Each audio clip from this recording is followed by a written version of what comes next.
poucas palavras.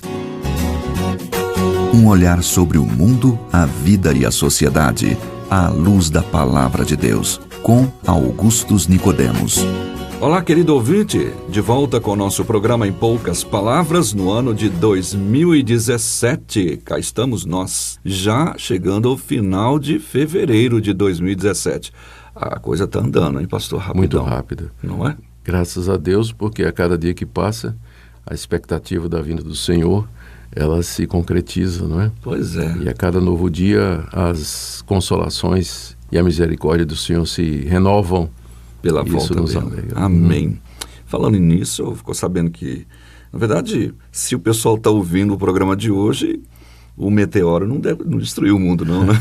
Você fala da notícia de que o meteoro vai... Exatamente. Não, eu acho que quando Deus vier em glória na pessoa de Cristo para julgar o mundo, né, e destruir e refazer as obras do mundo, não vai ser através de um meteoro. Um aviso não. da NASA nem nada, quando Não. a gente estiver menos esperando, né? Mas isso é um tema para um programa, a gente fala mais. Quem sobre sabe? isso. Uhum.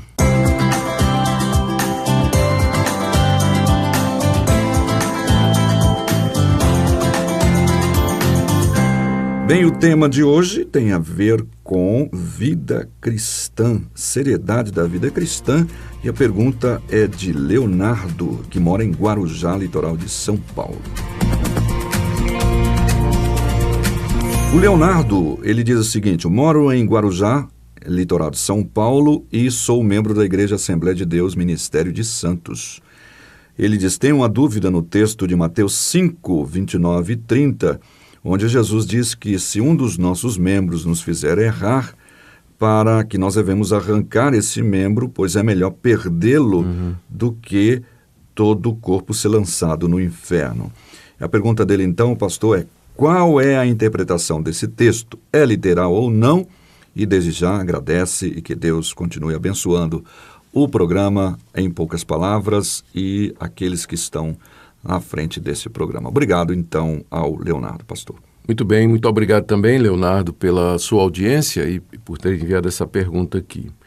A sua pergunta é sobre a interpretação do texto, no sentido da maneira como ele foi escrito e como ele deve ser lido. Ou seja, quando Jesus pronunciou estas palavras e Mateus depois as registrou, era para serem entendidas no sentido literal, ou seja, exatamente da forma como está ali descrito, ou não seria interpretado, então a interpretação seria uma interpretação figurada, né, alegórica ou alguma coisa nesse sentido. A resposta para essa indagação, Leonardo, é que o texto ele tem que ser interpretado não literalmente, mas figuradamente. E isso em nada tira a radicalidade do texto, não é? Exato. Isso aqui tem que ser deixado claro. Se você fosse fazer uma leitura literal do que Jesus está dizendo, então você chegaria à conclusão de que nós teríamos que arrancar o olho direito, porque é com ele que nós vemos a mulher do próximo. Lembra do contexto aqui? Olha o que Jesus tinha dito nos versos anteriores. Ouvistes que foi dito: não adulterarás. Eu, porém, vos digo: qualquer que olhar para uma mulher com intenção impura, no coração já adulterou com ela. Aqui o Senhor Jesus está reinterpretando a lei, ou seja, dizendo que ela tem o mandamento não adulterarás. Ele tem um alcance mais além do que simplesmente o adultério físico. Basta que uma pessoa no seu coração cobice uma mulher que não é a sua. Com isso ele já estaria quebrando o 7º mandamento. E em seguida ele disse: se o teu olho direito te faz tropeçar, arranca-o e lança-o diante de ti. Então, no contexto, lendo em sequência, fica evidente que Jesus está se referindo ao fato de você ficar olhando para uma mulher que não é a sua e cometer adultério. Então, arranca esse olho, né? Porque é pelo olho que entra a imagem, que vai no coração e lá nasce o desejo e o desejo acaba se tornando em um pecado, né? Como Jesus tinha dito. Então, corta já o mal pela raiz, arranca o olho.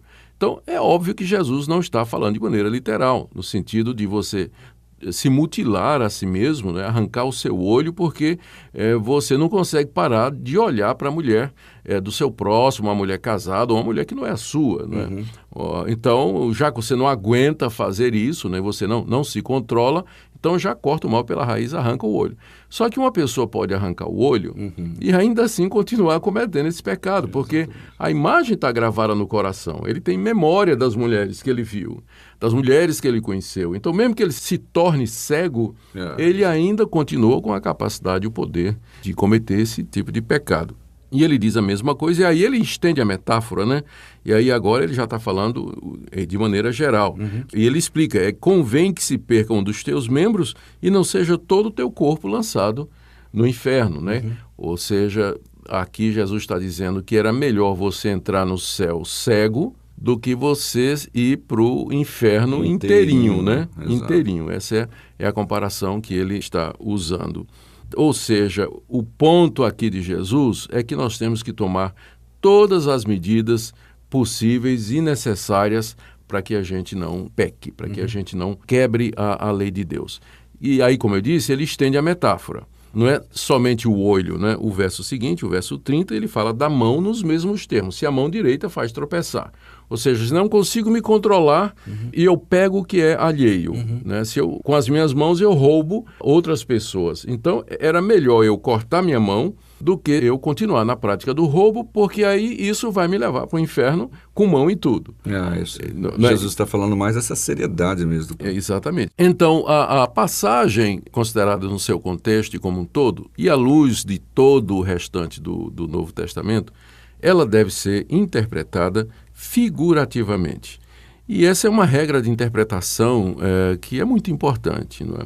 Quando a leitura literal de um texto for absurda, não faz sentido, então deve-se optar pela leitura figurada. Mas sempre a prioridade é para a leitura literal, para a interpretação literal. Se você interpretar literalmente e vir que ela é contrária ao Evangelho, ao espírito do Evangelho, no caso aqui é muito claro, não é?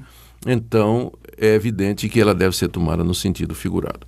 Mas aí, Nathan, como eu disse, em nada diminui a seriedade da passagem. Pelo fato de ser simbólico, não significa que deve ser tratado como uma coisa de somenos importante. Isso, e é um erro, isso é um erro que as pessoas cometem. Pensando no inferno, por exemplo, as pessoas leem, aqui mesmo está falando de inferno, né? As pessoas leem a respeito de inferno e eles dizem assim, mas será que quando Jesus fala do inferno, do fogo, do verme, do ranger de dentes, isso aqui não é figurado, não é? Não é um símbolo, não é uma figura?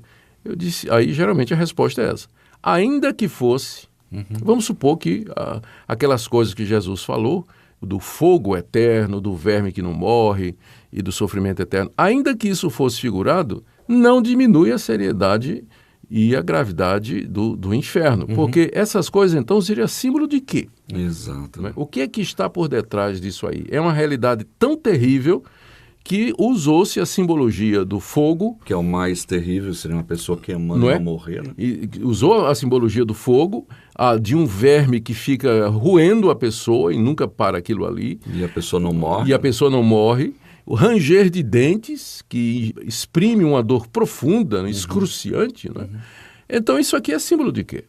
Então, você vê que a interpretação simbólica de algumas realidades não diminui a seriedade daquilo que está sendo simbolizado. Sim. Então, é o caso aqui. Quando Jesus manda arrancar o olho, cortar a mão, ele está simplesmente dizendo que nós devemos tomar todas as medidas necessárias para que a gente não cometa pecado. Agora vamos nos perguntar, em termos de hoje, não é?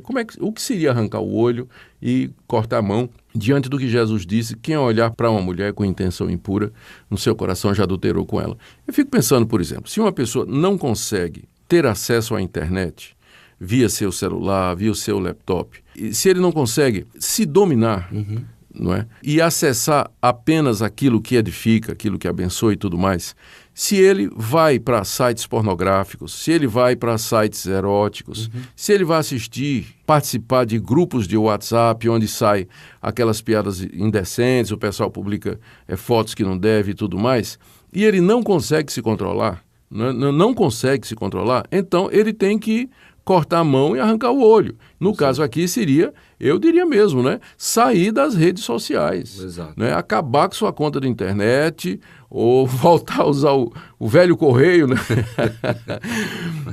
Ou seja, ele deveria, isso aqui foi um exagero, mas ele deveria tomar todas as providências para que não aconteça aquilo que Jesus disse, que ele cobice, que ele peque apenas pelo olhar, pela intenção e assim por diante. E eu acredito que esse versículo é muito apropriado para o dia de hoje, né? Quando as pessoas estão nas mídias sociais, estão na internet, entram em site pornográfico, ficam em grupos de discussão, nas mídias sociais, onde tem material erótico e tudo mais, e esse pessoal não se controla, isso acaba levando à impureza sexual, à masturbação, a série de outras coisas, prejudica o casamento. Adultério, né? Muitos casamentos estão sendo rompidos por causa disso. Então, em nome da santidade, de uma vida reta com Deus, a pessoa deveria tomar medidas extremas, se necessário for, para que possa manter seu coração puro, sua mente limpa, sua alma pura diante de Deus, porque é isso que Deus deseja de nós. É aquilo que a palavra de Deus diz, a gente põe sentinelas, né? Que Deus coloca sentinelas nos nossos ouvidos, nossas mentes, né? Exatamente. Basicamente é fazer esse filtro através da palavra de Deus para a gente poder ter, porque é mesmo uma luta diária aqui. E a acessibilidade aos meios de comunicação, à internet, as mídias sociais têm representado um desafio, uma tentação e um perigo para muitos cristãos.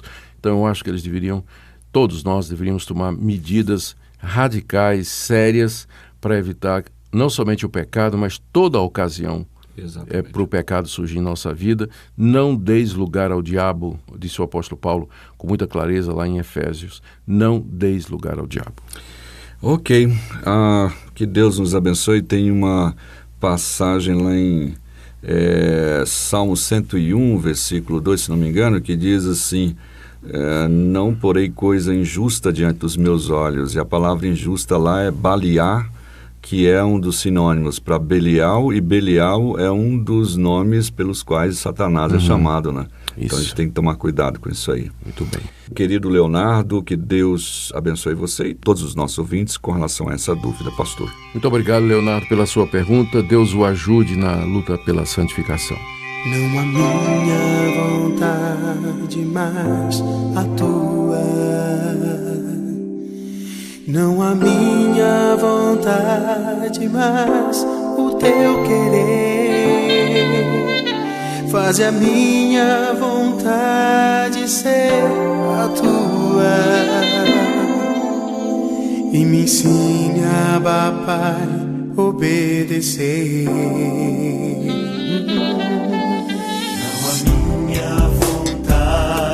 Mas teu plano,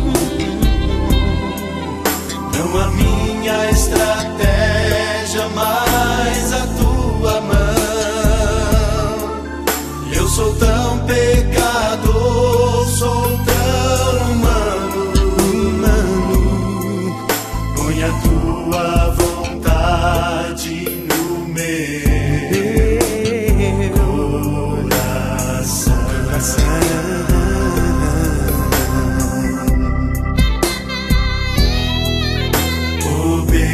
Obedecer por amor, obedecer por adoração, obedecer, obedecer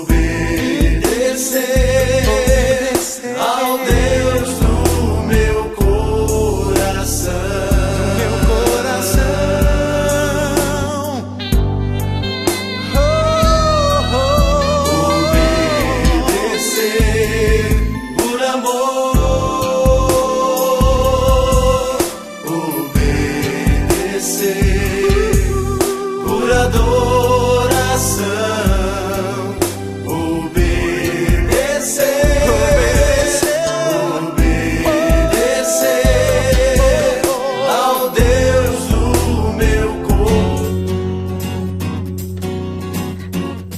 Poucas palavras.